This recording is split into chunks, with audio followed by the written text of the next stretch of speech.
उत्तर प्रदेश की 10 विधानसभा सीटों में 9 सीटों पर उपचुनाव होने की तारीखों का ऐलान कर दिया गया है। चुनाव आयोग ने तारीखों की घोषणा कर दी है। फिलहाल हम कानपुर की सीसामऊ सीट पर हैं और यहाँ पर मुस्लिम आबादी कहीं ना कहीं निर्णायक भूमिका निभाती है। इस वक्त यहाँ पर जितने भी लोग खड़े हैं ये वो मतदाता हैं जो मुस्लिम कम्युनिटी का पक्ष रखते हैं, उसी की तरफ से मतदान भी करते हैं। और आज हम इन्हीं से चर्चा भी करेंगे कि आखिर सीसामऊ सीट पर होने वाले उपचुनाव पर मतदाताओं की राय क्या है। आखिर क्या चाहती है सीसामऊ की जनता इस उपचुनाव में कि कौन सा प्रत्याशी होना चाहिए, किसे जीत कर वो सिंहासन पर विराजमान कराना चाहते हैं। सर, सबसे पहले आपसे बात करेंगे कि सीसामऊ सीट पर उपचुनाव होने हैं, तारीखों का ऐलान हो चुका है। क्या लग रहा है इस बार किस तरीके का प्रत्याशी होना चाहिए, क्योंकि इस सीट पर पहले सपा का प्रत्याशी रह चुका है और कानूनी दांव पेंच के चलते वो जेल में है, तो अब उस पर उपचुनाव हो रहे हैं। तो क्या लग रहा है कि उनकी पत्नी को टिकट दिया है समाजवादी पार्टी ने, तो कैसा देख रहे हैं इस बार? देखिए, जो समाजवादी पार्टी ने इरफान सोलंकी की पत्नी को टिकट दिया है वो मैदान में है और कहीं ना कहीं कोशिश ये है कि वो चुनाव उठाएंगी, अच्छे अंदाज से चुनाव लड़ेंगी। लेकिन क्योंकि यहाँ पे बीजेपी की नज़र है और ये सीसामऊ विधानसभा जो है वो बीजेपी की नाक का बाल बनी हुई है, तो इस पे हर तरीके से समाजवादी पार्टी को ध्यान रखने की ज़रूरत है। क्योंकि ये जो विधानसभा सीसामऊ है इसके लिए बड़ी जद्दोजहद करी जा रही है बीजेपी की तरफ से। तो समाजवादी पार्टी के जो लोग हैं उनको हवा में चुनाव न लड़के मौके पे मौजूद रह के और तमाम जो गुटबाजी को ख़त्म करके पूरे कानपुर शहर की जो समाजवादी पार्टी है वो इकट्ठा होकर विधायक इरफान सोलंकी की जो वाइफ को चुनाव लड़ाया जाए। क्योंकि अगर समाजवादी पार्टी ने अगर उनको टिकट दिया है तो एक अच्छा काम करा है। जैसा कि जो है कहा जा रहा था कि अगर इरफान सोलंकी के परिवार का कोई भी शख्स आएगा तो चुनाव बेहतर लड़ सकेगा।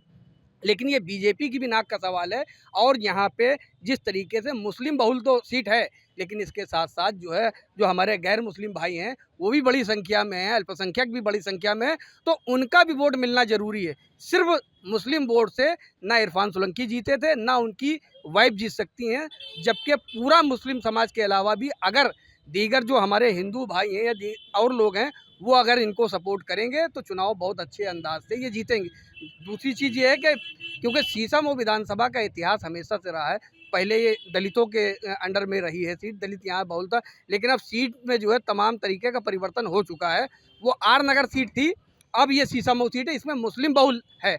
लेकिन इसके अलावा अगर दलित भी हैं, सरदार भी उनसे जुड़ा हुआ, सिख भाई भी जुड़े हुए हैं, इसी तरीके से हिंदू भाई भी जुड़े हुए हैं। अगर वो उन्होंने क्योंकि काम भी सबका करा है, इरफान सोलंकी या उनके पिताजी, उनका जो है ये काम आप पूछ सकते हैं कि उन्होंने बहुत काम करा। अच्छा, क्या लगता है जिस तरीके से इरफान जेल में है तो उनकी छवि कहीं ना कहीं क्या खराब मानी जा सकती है क्या? देखिए, वो कानूनी मामला है और कुछ चीज़ें ऐसी होती है कि जो पर्दे के पीछे होती है, हम लोगों को नहीं मालूम है कि क्या हो रहा है और क्या चल रहा है। लेकिन क्योंकि इरफान सोलंकी के अब सोलंकी परिवार के मामला आया है कि सोलंकी परिवार से किसी लेडीज़ को उतारा गया, जिस तरीके से उनकी माँ का भी योगदान अहम है, हाजी मुश्ताक सोलंकी की वाइफ का, तो ऐसे ही कहीं ना कहीं उनकी जो बहू है उस हिसाब से उनको बेहतर चुनाव वो लड़ेंगी।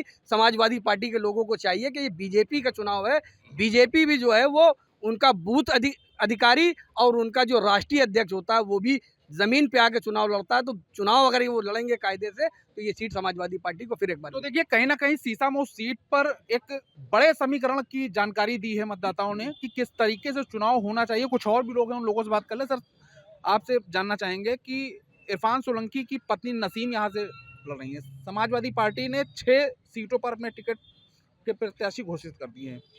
क्या लग रहा है कि बीजेपी कितनी मजबूती से इस सीट पर चुनाव लड़ेगी? देखिए, जो सीसामऊ विधानसभा है इसका एक पुराना इतिहास रहा है। जब ये चमनगंज के नाम से सीट हुआ करती थी तब भी यहाँ से सेकुलर प्रत्याशी चुनाव जीता था। फिर इसको जो है एससी सीट करी गई तो भारतीय जनता पार्टी के राकेश सोनकर जो है जीते, लेकिन एससी समाज से वो जीते। फिर उसके बाद जो है संजीव दरियावादी ने लगातार चुनाव एक कॉम्बिनेशन बताया जाता है कि जो 40% है वो यहाँ पे मुस्लिम मतदाता है, 60% अदर है। यहाँ पर 2 समीकरण बताते हैं कि काम करते हैं कि अगर मुस्लिम एक तरफा वोट कर देता है जिस प्रत्याशी को, या तो वो निकल जाता है, या फिर ब्राह्मण और दलित एक होकर अगर किसी को वोट कर देते हैं तो वो निकल जाते हैं। तो क्या लग रहा है ये जो समीकरण है कितना सही है? देखिए, यहाँ का जो कॉम्बिनेशन रहा है वो हमेशा दलित और मुस्लिम का समीकरण रहा है, क्योंकि सीसामऊ विधानसभा में ज़्यादातर जो है फैक्ट्रियाँ हुआ करती थी, मिलें हुआ करती थी और लेबर तबका यहाँ पे ज़्यादा रहता था। और ये लेबर जो थे ये ज़्यादातर जो है पहले कम्युनिस्ट पार्टी को या जो है समाजवादी विचारधारा को वोट देते थे। और जब से ये मिलें जो है भारतीय जनता पार्टी की जो पिछली सरकारें हैं उसमें ज़्यादातर बंद हुई हैं उत्तर प्रदेश के अंदर। तो ये नाराज़गी यहाँ की जनता में काफ़ी टाइम रही, तो इसलिए लगातार उन्होंने जो है समाजवादी पार्टी के प्रत्याशी को या कांग्रेस पार्टी के प्रत्याशी को लगातार जीतते गए। लेकिन जब से हाजी मुश्ताक सोलंकी इसका पहले कुछ हिस्सा आरना गवर्नर था जब सीसामऊ में आ गया, जब वो विधायक बने तो उन्होंने यहाँ की जनता, चाहे वो दलित हो, चाहे वो ब्राह्मण हो, चाहे वो बनिया हो, वो हर वर्ग के लोगों दिलों में पहुँच गए थे। उन्होंने बेपनाह काम किया, विकास किया। अच्छा, उसके ही चलते 12,000 वोटों की लीड रही है बीजेपी और सपा के बीच में। हमेशा सपा जीतती आई है और सपा की ये पारंपरिक सीट भी मानी गई है। ऐसे में सीसामऊ सीट में लाल इमली पड़ती है, लाल इमली मिल है। सीएम योगी ने कानपुर में एक जनसभा की थी और उसमें उन्होंने उस मिल को चालू कराने की बात की थी। तो क्या लग रहा है, मिल अगर चालू हो गई जो लंबे समय से बंद है, तो उससे कहीं ना कहीं मतदाता इधर उधर कुछ भटकेगा? देखिए, बहुत से जो है घोषणाएँ इससे पहले भी जो है भारतीय जनता पार्टी के नेता कर चुके हैं, लेकिन वो अभी तक जो है धरातल में नहीं उतरे। इससे पहले भी उन्होंने कहा था कि जो है इलाज मिली को 200 करोड़ रुपए दिए जाएँगे, उसको फिर से चालू किया जाएगा, लेकिन ऐसा कुछ नहीं हुआ। तो ये अगर जुमला होगा, तो जनता देखिए समझदार है, वो समझ रही है कि अगर जुमला वो जनता ने समझा ये जुमला है, तो वो वोट नहीं करेंगे। लेकिन ये भी हो सकता है कि उनको ये लगे कि ये हमें मिल चालू हो जाए तो कुछ प्रतिशत दे भी सकते हैं। लेकिन ज़्यादातर जितना वो समाजवादी पार्टी के ही पक्ष में रहेंगे, क्योंकि समाजवादी पार्टी के जो प्रत्याशी नसीम रही, उनके जो हस्बैंड थे इरफान सोलंकी, वो जनता के बीच में रहते थे और इसके अलावा वो पर्सनल भी जो है एजुकेशन का काम और भी दूसरे काम जो है जनता तो करते थे। कहीं ना कहीं देखिए, इरफान सोलंकी भले ही जेल में है, लेकिन इरफान के जो काम है उसे जनता देख रही है और उसका मानना है कि इरफान की पत्नी अगर चुनाव लड़ेंगी तो इरफान के काम को देखकर उन्हें मतदान किया जाएगा। फिलहाल कुछ और भी लोग हैं। सर, एक बात और, समाजवादी पार्टी और कांग्रेस ने मिलकर लोकसभा चुनाव लड़ा था। उपचुनाव में भी गठबंधन की उम्मीद थी, लेकिन समाजवादी पार्टी ने 6 सीटों पर टिकटें फाइनल कर दी हैं। तो अब क्या लग रहा है कि गठबंधन की कुछ उम्मीद है या नहीं है? हमारा जो शहर है वो हमेशा उन लोगों के साथ रहा है जिसके साथ जुल्म हुआ है। ये उपचुनाव जो होने जा रहा है ये एक बड़ी प्रतिष्ठा का सवाल है। और रही बात समाजवादी पार्टी ने 6 विधानसभा सीटों में जो है उसने प्रत्याशी घोषणा कर दी है। मैंने सुना है कहीं न तो कहीं कांग्रेस भी अपनी तैयारी कर रही है, सुना है कि एमआईएम भी कर रही है, सुना है मुस्लिम लीग भी कर रही है, सुना है बसपा भी कर रही है, समाजवादी भी कर रही है। सभी पार्टी, क्योंकि लोकतंत्र है, सभी पार्टियों को अपना जो है इलेक्शन लड़ना है। और रही बात सीसामऊ की, इरफान सोलंकी का जो जहाँ तक के मामला है, उनका जो बैकग्राउंड है, जो उनके वालिद का बैकग्राउंड है, वो बड़ा मजबूत बैकग्राउंड है, क्योंकि उन्होंने कुछ ऐसे कार्य किए हैं यहाँ पर। और यहाँ पर उनको जो वोट दिया जाता है वो हिंदू मुसलमान के नाम पे नहीं दिया जाता है, उनको वोट दिया जाता है विकास के नाम पर। उन्होंने सभी वर्गों के लिए एक अच्छे काम किए हैं। और अब तो उनका जो बेटा है इरफान सोलंकी, वो जेल में है। तो मुझे लगता है कहीं न कहीं जो 12,000 की लीड थी, हो सकता है कि वो 32,000 की लीड हो जाए, क्योंकि आवाम ने, सीसामऊ की आवाम ने ये मन बना लिया है कि हम जो है मज़लूम के साथ खड़े हैं। और इरफान सोलंकी की बीवी जो यहाँ नसीम सोलंकी जो इलेक्शन में आ रही हैं, और 13 तारीख को जो यहाँ पर कानपुर की सीसामऊ विधानसभा में चुनाव होगा, मुझे लग रहा है कि यहाँ पर की जो पब्लिक है, चाहे वो किसी भी वर्ग के लोग हों, वो एक मन बना चुके हैं। ज़रूरी नहीं कि पब्लिक अपने मुँह से बोले कि हमें किसको वोट करना है। और रही बात तैयारी की, और जिसने अच्छी तैयारी की होगी, चाहे वो बीजेपी हो, चाहे वो कांग्रेस हो, चाहे वो समाजवादी हो, चाहे वो एमआईएम हो, चाहे वो मुस्लिम लीग हो, जिस पार्टी ने भी अच्छी तैयारी की होगी, रिज़ल्ट 23 तारीख को आ जाएगा। और रही बात समाजवादी पार्टी की, तो मुझे लगता है कि कहीं न तो कहीं उनको सहानुभूति का भी वोट मिलेगा, क्योंकि उनके साथ जो कानपुर की आवाम है, उसको लग रहा है कि इरफान सोलंकी के साथ 2 सालों से जो बहुत ज़्यादा जुल्म हो गया है। ठीक है, जो उनकी कमियाँ थी, जो कानून हमारा है, जो कानून जो उनके लिए जो सज़ा मुहैया कराएगा, वो उनको एक्सेप्ट करना होगा। मगर कहीं न कहीं हमें उनकी ये चीज़ भी सोचनी चाहिए कि उनके जो कार्य हैं, वो कार्य बहुत अच्छे थे। हम देखिए, कहीं ना कहीं इरफान सोलंकी के काम और इरफान सोलंकी के जेल में पहुंचने के बाद उनके परिवार के साथ सिंपैथी है, और अब उनकी पत्नी यहाँ से विधानसभा से उपचुनाव भी लड़ रही हैं, वो समाजवादी पार्टी से। कुछ और भी लोग हैं, उनसे बात करते हैं। सर, एक समीकरण और नहीं समझ में आ रहा है। सपा कांग्रेस ने एक साथ चुनाव लड़ने की बात करी थी, टिकटों के बंटवारे में कहीं ना कहीं पेंच फंस गया। अब क्या लगता है कि सपा अगर अकेले इस सीट पर चुनाव लड़ेगी तो क्या बीजेपी को पीछे कर पाएगी, या फिर उसे कांग्रेस की ज़रूरत पड़ेगी? देखिए, आपके इस सवाल के जवाब में तो मैं ये कहना चाहूँगा कि अगर दोनों पार्टियाँ मिल के लड़ेंगी तो उन्हें फ़ायदा होना है, और अगर दोनों अलग अलग लड़ती हैं तो नुकसान होना है। इस मौजू पे अपनी एक बात मैं रखना चाहता हूँ सीसामऊ विधानसभा से संबंधित, कि ये चुनाव पार्टियां ही नहीं लड़ रही हैं, सरकार भी लड़ रही है। पार्टी होना एक बीजेपी का अलग मैटर होता है और सरकार में होना एक अलग मैटर होता है। अभी आपने एक उदाहरण दिया था कि सीसामऊ विधानसभा में लाल इमली मिल आती है, जिसका योगी आदित्यनाथ जी जो हैं ऐलान करके गए हैं। एक उदाहरण आप बताना भूल गए, जिसको मैं बताना चाहता हूं कि इसी सीसामऊ विधानसभा के अंदर हमारा एक बन्नाना पूर्वा क्षेत्र पड़ता है, जिसमें आज से चंद साल पहले एक हिंदू मुस्लिम राइट हुआ था, और गवर्नमेंट ने बहुत चुपके से, बगैर लोगों के संज्ञान में, 22 बहुसंख्यक लोग जिनके ऊपर वो मुकदमे कायम थे, सरकार ने उन मुकदमों को विड्रा कर लिया इस विधानसभा चुनाव के डेट घोषित होने से पहले। क्या लगता है ये चुनावी स्टंट है क्या? ये बिल्कुल चुनावी स्टंट है। अब मैंने आपसे एक अल्फाज कहे, ये बीजेपी पार्टी नहीं लड़ रही है, जो सरकार काम कर रही है इस टाइम पे उत्तर प्रदेश में, उसकी प्रतिष्ठा का सवाल है कि हमको सुपड़ा साफ चाहिए है। वो सिर्फ अपनी पार्टी चाहते हैं और अपना संविधान बनाना चाहते हैं। इसलिए आप ये भी देखिए कि वो बांटने की राजनीति कर रहे हैं। आज सीसामऊ विधानसभा पे उत्तर प्रदेश सरकार का इस तरीके की मोहब्बत जागी है कि जहाँ झगड़ा होता है वहाँ दोनों जिम्मेदार होते हैं। उनमें से एक समाज के लोगों को विड्रा कर देना, मैं समझता हूँ कि उनकी सही सोची समझी रणनीति है, जिस पे वो इस पे करना चाहेंगे। और रही बात इरफान सोलंकी की, जाहिर सी बात है वो राजनीति का शिकार हैं, और इस राजनीति के तहत ही वो अपनी सज़ा में है।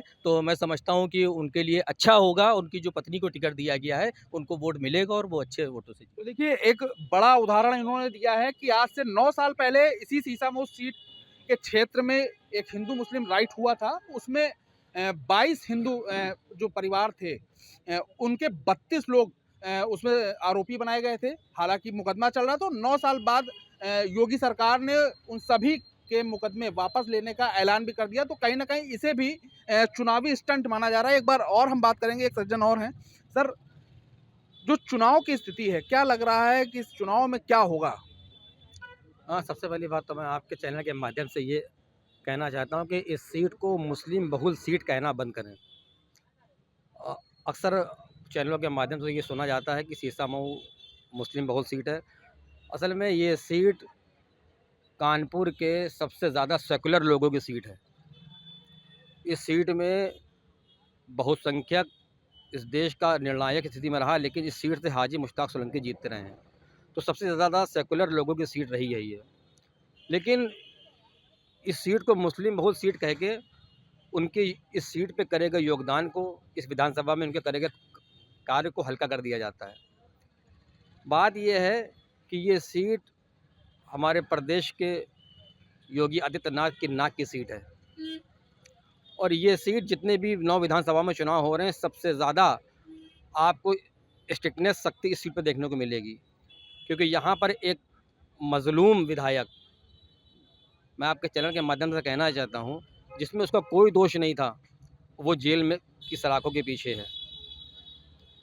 तो सरकार का हाथ मान रहे हैं क्या? पूरी तरीके से सरकार का हाथ है, इस सीट को प्रभावित करने का हाथ है। सरकार इस सीट के माध्यम से इस देश को एक बड़ा पैगाम देना चाहती है कि जो भी सीट पर सेकुलर मतदाता किसी अल्पसंख्यक वर्ग के विधायक को चुनेंगे, वहाँ पर ये देखने को मिलेगा। ये देश की लोकतांत्रिक व्यवस्था पे सवाल है, जहाँ पर हिंदू 60% अपनी गिनती में हो, वहाँ से एक मुस्लिम विधायक जीत कर आता हो। एक सेकुलर मतदाताओं की सीट रही है ये। योगी जी इस सीट के माध्यम से ये पूरे देश में ये पैगाम देना चाहते हैं कि हम देश में सेकुलर लोगों को ये पैगाम देना चाहते हैं कि जहाँ पर हिंदू बहुल सीट हो, वहाँ पर कोई भी मुस्लिम विधायक ना जीते। तो देखिए, अलग अलग तरीके के तर्क हैं लोगों के, अलग अलग तरीके के आरोप हैं। सभी मतदाता अपनी अपनी तरीके से सोच रहे हैं। कुछ और भी लोग हैं, उनसे बात कर लें। सर, एक बात आपसे करेंगे कि जिस तरीके से सहयोगी मतदाता ये बात बोल रहे हैं कि ये साजिश है, इरफान सोलंकी को जेल पहुंचाया गया और बीजेपी इस सीट पर अपना कब्जा जमाना चाहती है, तो क्या लग रहा है? नहीं, देखिए, यहाँ पर सबसे पहली चीज़ तो हम ये कहना चाहेंगे कि जितने भी प्रत्याशी हैं, सब अपनी अपनी एक अच्छी कोशिश में लगे हैं, अपनी सब तैयारियां करके उतर रहे हैं। लेकिन जहाँ तक के मेरा अनुमान है कि हाजी मुश्ताक सोलंकी की जब मिट्टी हुई थी, तो उसमें पूरी कानपुर की पब्लिक ने बता दिया था कि ये एक ऐतिहासिक मिट्टी थी, जिसमें कभी इतना आदमी शरीक नहीं हुआ है जितना आदमी दिखा था। तो ये आदमी मुश्ताक सोलंकी की मिट्टी के लिए नहीं, उनके कामों के लिए था। उन्होंने काम इतने करे थे, उन्होंने कभी धर्म जाति देखी नहीं, किसी वर्ग का आदमी आया उसका काम कराया। और उसके बाद जहाँ तक मुझे ऐसा लगता है, मैं एक एजुकेशनलिस्ट हूँ, मैं ज़्यादा इस सब चीज़ों में नहीं रहता हूँ, लेकिन जहाँ तक कि मुझे लगता है, मैं 2001 में जब मैंने इंस्टीट्यूट का उद्घाटन किया था, तब इरफान सोलंकी जी को मैंने इनवाइट किया था उद्घाटन के लिए। और उस तारीख से लेके आज तक कभी भी ऐसा नहीं हुआ कि मैंने जब उनको बुलाया या मैं किसी काम के लिए, मेरा तो कभी आज तक कभी कोई काम नहीं पड़ा, लेकिन जब भी कोई दूसरा आदमी आया कि भाई मेरा काम होना, चल के करवा दियो, मैं जब गया तब उन्होंने उस आदमी का काम कराया और उसको आश्वासन दिया। तो इस मामले में हम हमेशा उनकी तारीफ़ करते रहेंगे। कहीं पर बैठे हैं अगर और हम बात कर रहे हैं कि वो विधायक जी दिल जीत लेते हैं, जैसे ही फ़ोन मिला फ़ौरन फ़ोन उठा लेते हैं। अच्छा, अगर हम तो उन्होंने हमसे कहा भी। एक बात हम आपसे और करें जी। कि जिस तरीके से अभी सपा और कांग्रेस में कोई गठबंधन की बात सामने नहीं आई है, तो क्या लग रहा है अगर कांग्रेस ने कोई प्रत्याशी उतार दिया या जिस तरीके से बसपा ने अपने प्रत्याशी का नाम घोषित कर दिया है? देखिए, जैसा कि पिछली बार भी, अभी पिछले जो इलेक्शन हुए हैं, तो उसमें भी सीट के लिए बहुत प्रयत्न किए गए थे। कांग्रेस ने एक ऐसा प्रत्याशी उतारा कि जिससे 90% 80% वोट कटने के चांसेस थे, लेकिन उसके बाद भी देखा कि रिजल्ट और उससे ज़्यादा जो है अच्छा आ गया कि जितने वोटों से जीतते थे उससे डबल वोटों से वो जीते। अच्छा, बीजेपी की तरफ से अभी कोई प्रत्याशी का नाम सामने नहीं आया है, जी। तो क्या लग रहा है ये देर क्यों हो रही है? भाई इसमें देखिए बहुत अच्छे लोग हैं, जिसमें उनको चयन करना बड़ा मुश्किल पड़ रहा है कि वो किसको उतारें, क्योंकि भाई देखा जाए तो रोहित क्या सक्सेना जी भी है, तो और क्या लोग भी हैं। तो क्या लग रहा है जीत पर संशय बना हुआ है क्या अभी बीजेपी की? नहीं, जीत पे संशय नहीं बना हुआ है। देखिए वही बात फिर आ गई कि यहाँ पर इस समय मामला ये चल रहा है कि भाई ठीक है, सज़ाएँ मिलती हैं, ज़मानतें लोगों की हो जाती हैं, लेकिन इतना लंबा खेल हो जाना कि उसका कोई रिज़ल्ट ही नहीं, मतलब लोग मर्डर कर देते हैं और जो है उसके बाद ज़मानत हो जाती है। कितने बड़े-बड़े काम हो जाते हैं। यहाँ छोटी-छोटी बातों को लेकर, छोटे-छोटे केसों को लेकर एक लंबा इश्यू बना दिया गया। तो इस पे अब पब्लिक अवेयर हो गई कि ये कहीं न कहीं एक थोड़ी ज़्यादती है। तो देखिए कहीं ना कहीं मतदाताओं ने अपना मन जाहिर कर दिया है, अपने दिल की मंशा जाहिर कर दी है कि इस बार सीसामऊ सीट पर होने वाले उपचुनाव पर मतदाताओं का मिजाज क्या है। कानपुर से वीडियो जर्नलिस्ट शारिक खान के साथ Vikas Dhiman, ABP live. For exclusive and insightful videos, subscribe to our new channel ABP Live Premium.